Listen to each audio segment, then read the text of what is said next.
Affaire d'horreur. Le témoignage glaçant du meurtrier d'Aboubacar Cissé vient de tout changer. Si vous pensez tout savoir, détrompez-vous. Ce que vous découvrez dans cet article est vraiment époustouflant. Une confession brutale, un crime insupportable et un silence horrifiant. Nous vous racontons tout, minute par minute, dans une enquête exclusive, appuyée par des sources fiables et un travail de terrain rigoureux. Mais avant d'aborder le sujet principal, abonnez-vous dès maintenant à notre chaîne pour ne manquer aucune enquête à venir. Laissez-nous un commentaire pour nous dire ce que vous pensez de ce cas. Est-ce un acte isolé ou le symptôme d'une maladie plus profonde dans notre société? Votre avis est important. Maintenant, entrons dans les faits. Voici l'histoire complète de l'un des cas les plus effrayants de 2025. Un interrogatoire glaçant, la vérité brute d'un soir tragique.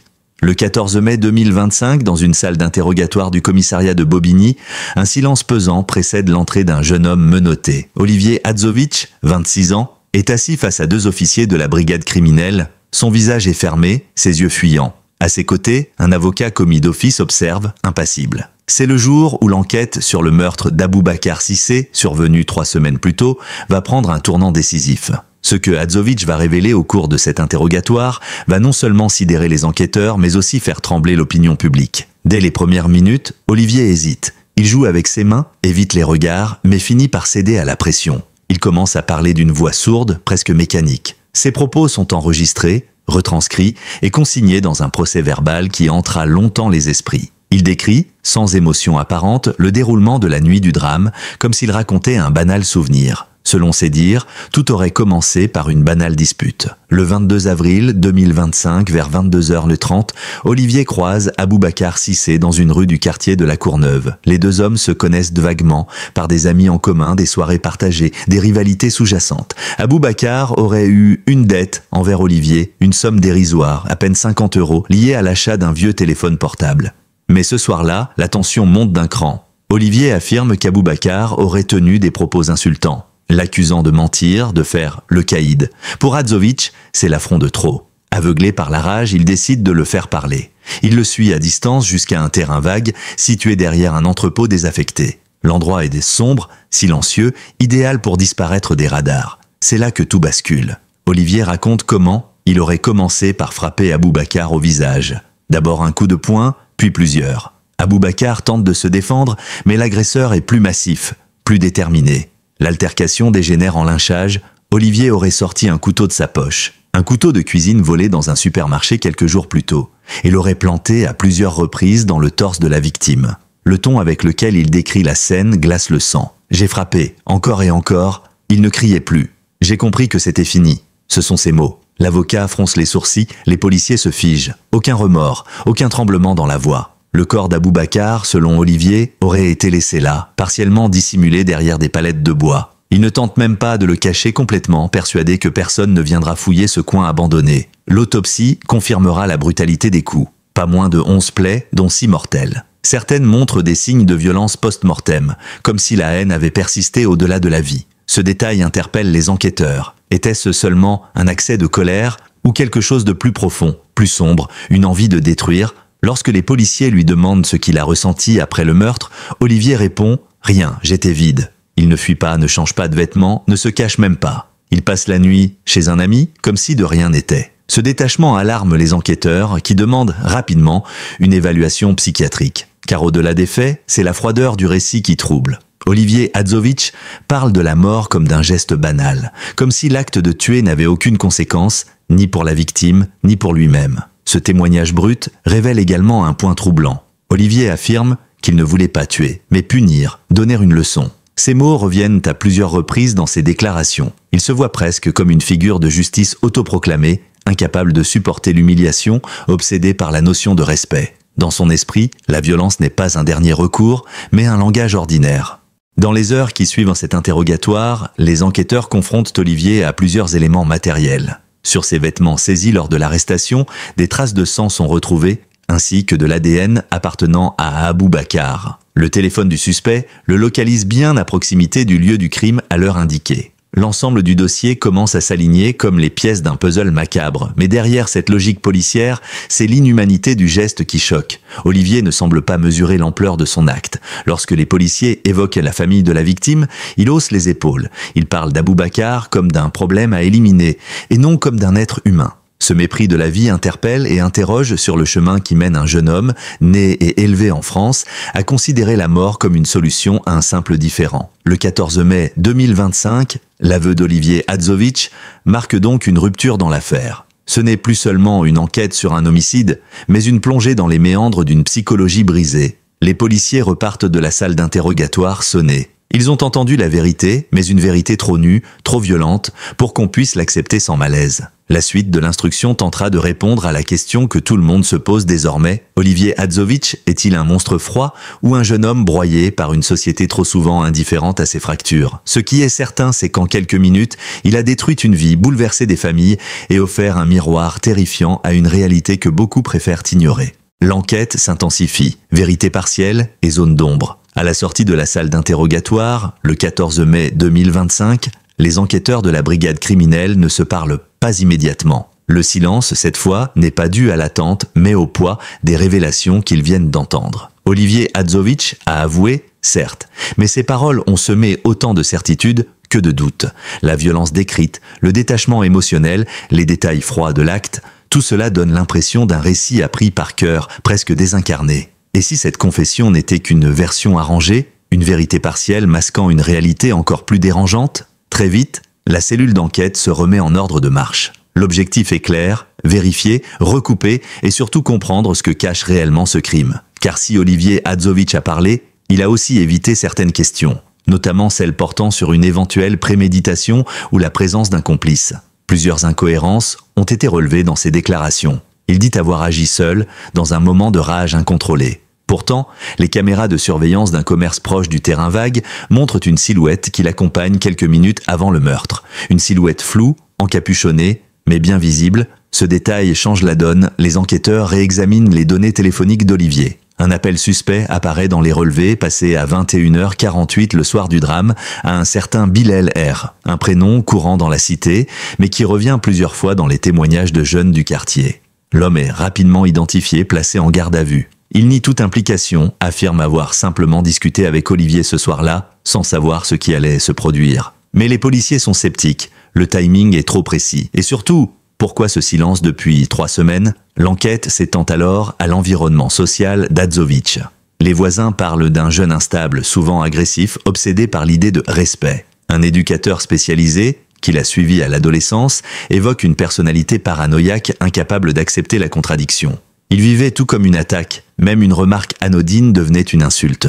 Ce portrait fait écho aux propos d'Olivier lui-même durant l'interrogatoire. Pour lui, Aboubacar l'avait humilié, il fallait lui faire payer. Mais quelle humiliation peut justifier 11 coups de couteau? Cette disproportion réveille une hypothèse glaçante, celle d'un acte de domination presque rituel destiné à asseoir une forme de pouvoir aussi illusoire soit-il. Dans le même temps, les experts médico-légaux poursuivent leur analyse. Les vêtements retrouvés chez Hadzovic portent des traces de sang correspondant à l'ADN d'Aboubacar. Sur la lame du couteau, partiellement nettoyée, on retrouve également des fibres du sweatshirt de la victime. Ces éléments accablants renforcent la version des faits. Mais un détail dérange, une empreinte digitale non identifiée est relevée sur le manche de l'arme. Ce n'est ni celle d'Aboubacar, ni celle d'Olivier. Un troisième protagoniste aurait-il manipulé le couteau? Face à ces éléments, le juge d'instruction demande l'ouverture d'une expertise psychiatrique approfondie. Car si l'aveu d'Olivier est glaçant, il ne suffit pas à expliquer l'inhumanité de son geste. 2 psychiatres sont mandatés. Leur première évaluation évoque une personnalité narcissique, instable,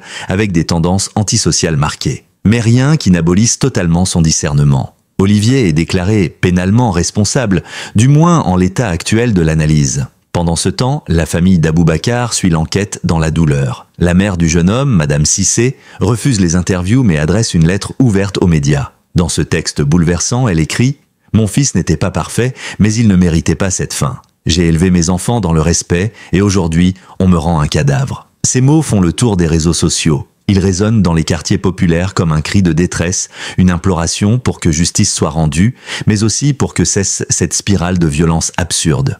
La pression médiatique augmente. Des journalistes campent devant le commissariat, devant le domicile des Cissé. Certains vont jusqu'à interroger des adolescents du quartier, cherchant à comprendre la psychologie d'un tueur ordinaire. Mais cette démarche dérange, car Olivier Hadzovic n'est pas un symbole. Il est un individu avec un passé, des responsabilités, des choix. Et surtout, Il y a une victime, Aboubacar, 24 ans, apprenti électricien, passionné de moto, frère aîné et soutien de famille. Alors que les jours passent, les enquêteurs obtiennent une nouvelle piste. Un message vocal laissé par Olivier à un ami la veille du drame. Dans ce message, il évoque Aboubacar en des termes menaçants. « Demain, je lui fais la peau. Il va comprendre. » Une phrase lourde de sens qui contredit frontalement la thèse d'un geste impulsif.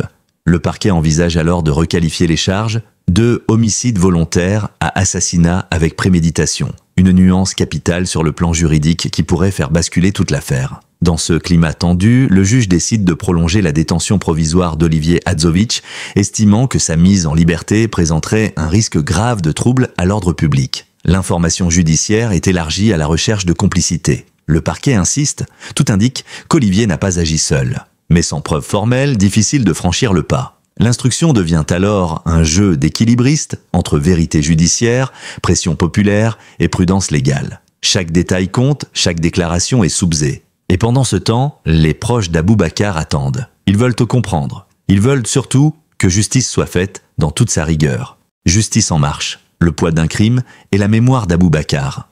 L'enquête se poursuit, mais dans le quartier où tout a commencé, le temps semble suspendu. La mort d'Aboubacar Cissé n'est pas seulement un drame judiciaire, c'est une plaie à vif, une onde de choc qui continue de se propager. Dans les halls d'immeubles, dans les cours d'école, dans les cafés de Saint-Denis, on parle encore du meurtre, des aveux d'Olivier Hadzovic et de la douleur muette de la famille Cissé. Cette affaire, bien plus qu'un simple dossier criminel, est devenue un miroir brut des tensions sociales, des faillites éducatives et du silence trop fréquent face aux signaux de détresse. Le 20 mai 2025, une marche blanche est organisée en mémoire d'Aboubacar.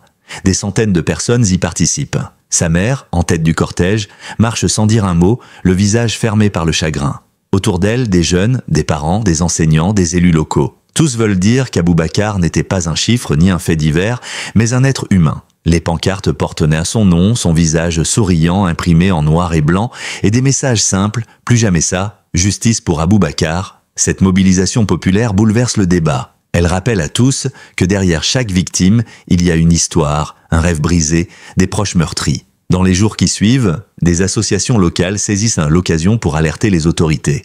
Trop d'enfants comme Olivier Hadzovic passent entre les mailles du filet. Trop de jeunes errent sans repère, nourrissant une violence froide, désinhibée, qui n'a plus besoin de motifs pour exploser. Un éducateur confie « On est face à une génération pour qui la violence n'est plus un tabou, mais un outil, un réflexe. Une manière de se faire respecter. Mais si la colère gronde, la justice avance. Le juge d'instruction, après avoir pris connaissance des derniers éléments, les expertises, les messages vocaux, les témoignages, décide d'inculper Olivier Hadzovic pour assassinat avec préméditation. Une qualification qui pourrait le conduire à la réclusion criminelle à perpétuité. Dans un même temps, une information judiciaire est ouverte contre X pour complicité. Car l'ombre de ce mystérieux complice entrevu sur les caméras pèse toujours sur le dossier. Olivier, désormais incarcéré à la maison d'arrêt de Fresnes, reste mutique. Depuis son interrogatoire du 14 mai, il ne parle plus, ni aux surveillants, ni aux enquêteurs. Selon un gardien, il passe ses journées seul, enfermé dans un silence glacial. Il ne reçoit aucune visite, aucune lettre, comme s'il s'était lui-même exclu du monde.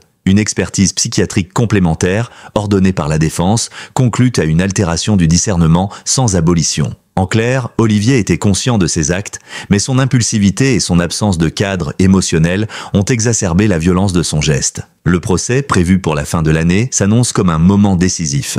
La famille d'Aboubacar y voit une étape vers la réparation, mais aussi une manière de faire entendre leur douleur. Son frère cadet, Adama, confie à un journaliste « Ce que je veux, c'est que les gens se souviennent de mon frère. » Qu'il sache qu'il n'était pas un voyou, pas un dealer, juste un jeune qui voulait avancer. Une phrase simple mais qui résume tout, la volonté de lutter contre l'oubli, contre l'injustice d'une mort qui aurait pu être évitée. D'un point de vue plus large, ce drame relance le débat sur l'état des banlieues françaises. Depuis plusieurs années, sociologues, éducateurs et travailleurs sociaux alertent sur la montée d'une violence décomplexée, souvent banalisée, parfois tolérée. Le cas Hadzovic incarne ce point de rupture. Un jeune homme élevé dans une zone de relégation, marqué par des traumatismes, sans accompagnement psychologique, ni perspective d'avenir. Un terrain fertile pour que la haine germe et explose à la moindre étincelle. Mais le procès à venir ne doit pas devenir un simple déversoir. Il sera l'occasion, espèrent certains, d'interroger collectivement notre responsabilité face à ces parcours brisés. Car si Olivier Hadzovic doit répondre de ses actes, Et il le fera, la société aussi doit se regarder en face. Que faisait-il encore libre ? Malgré ses antécédents de violence, pourquoi les services sociaux n'ont-ils pas réagi plus tôt? Où étaient les filets de sécurité, les structures d'écoute, les soutiens familiaux? Autant de questions qui, sans excuser le crime, en dévoilent les racines profondes. Dans les mois à venir, la mémoire d'Aboubacar continuera de vivre à travers les hommages, les initiatives citoyennes, les mobilisations. Sa mort a brisé une famille, mais elle a aussi réveillé une communauté. Dans le quartier, des ateliers de médiation ont été mis en place. Des jeunes témoignent, prennent la parole, s'ouvrent à d'autres horizons. Peut-être qu'au fond de ce drame, un petit sursaut est en train de naître. Et pendant ce temps, la justice, elle, continue son chemin. Lourd, lent, implacable. Elle tentera de dire le droit, de fixer les responsabilités, de punir sans haine. Mais elle devra aussi entendre ce que beaucoup refusent encore d'admettre. Le meurtre d'Aboubacar Cissé n'est pas un simple accident. C'est le produit d'un système à bout de souffle, d'un monde qui laisse certains jeunes grandir dans l'indifférence jusqu'au point de non-retour. Alors, à la fin de ce récit, il reste deux noms. Celui d'Aboubacar, jeune homme fauché dans la fleur de l'âge, dont le souvenir doit rester vivant. Et celui d'Olivier, symbole dérangeant d'un effondrement personnel et collectif. Deux destins liés par une nuit tragique que la société ne peut se permettre d'oublier. Merci d'avoir suivi cette vidéo jusqu'au bout. Si cette affaire vous a interpellé, choqué ou simplement fait réfléchir, n'hésitez pas à nous le dire en commentaire. Votre opinion compte et c'est ensemble que nous faisons vivre cette communauté engagée autour de l'actualité et de la justice. Pensez à vous abonner à la chaîne et à activer la cloche pour ne rien manquer de nos prochaines enquêtes, témoignages exclusifs et analyses. Chaque semaine, nous revenons avec des dossiers profonds, des faits divers, bouleversants et des récits humains qui méritent d'être entendus. D'autres vidéos sont déjà disponibles sur notre chaîne, n'hésitez pas à les découvrir. Encore merci pour votre soutien et votre fidélité. On se retrouve très bientôt pour une nouvelle vidéo. D'ici là, prenez soin de vous.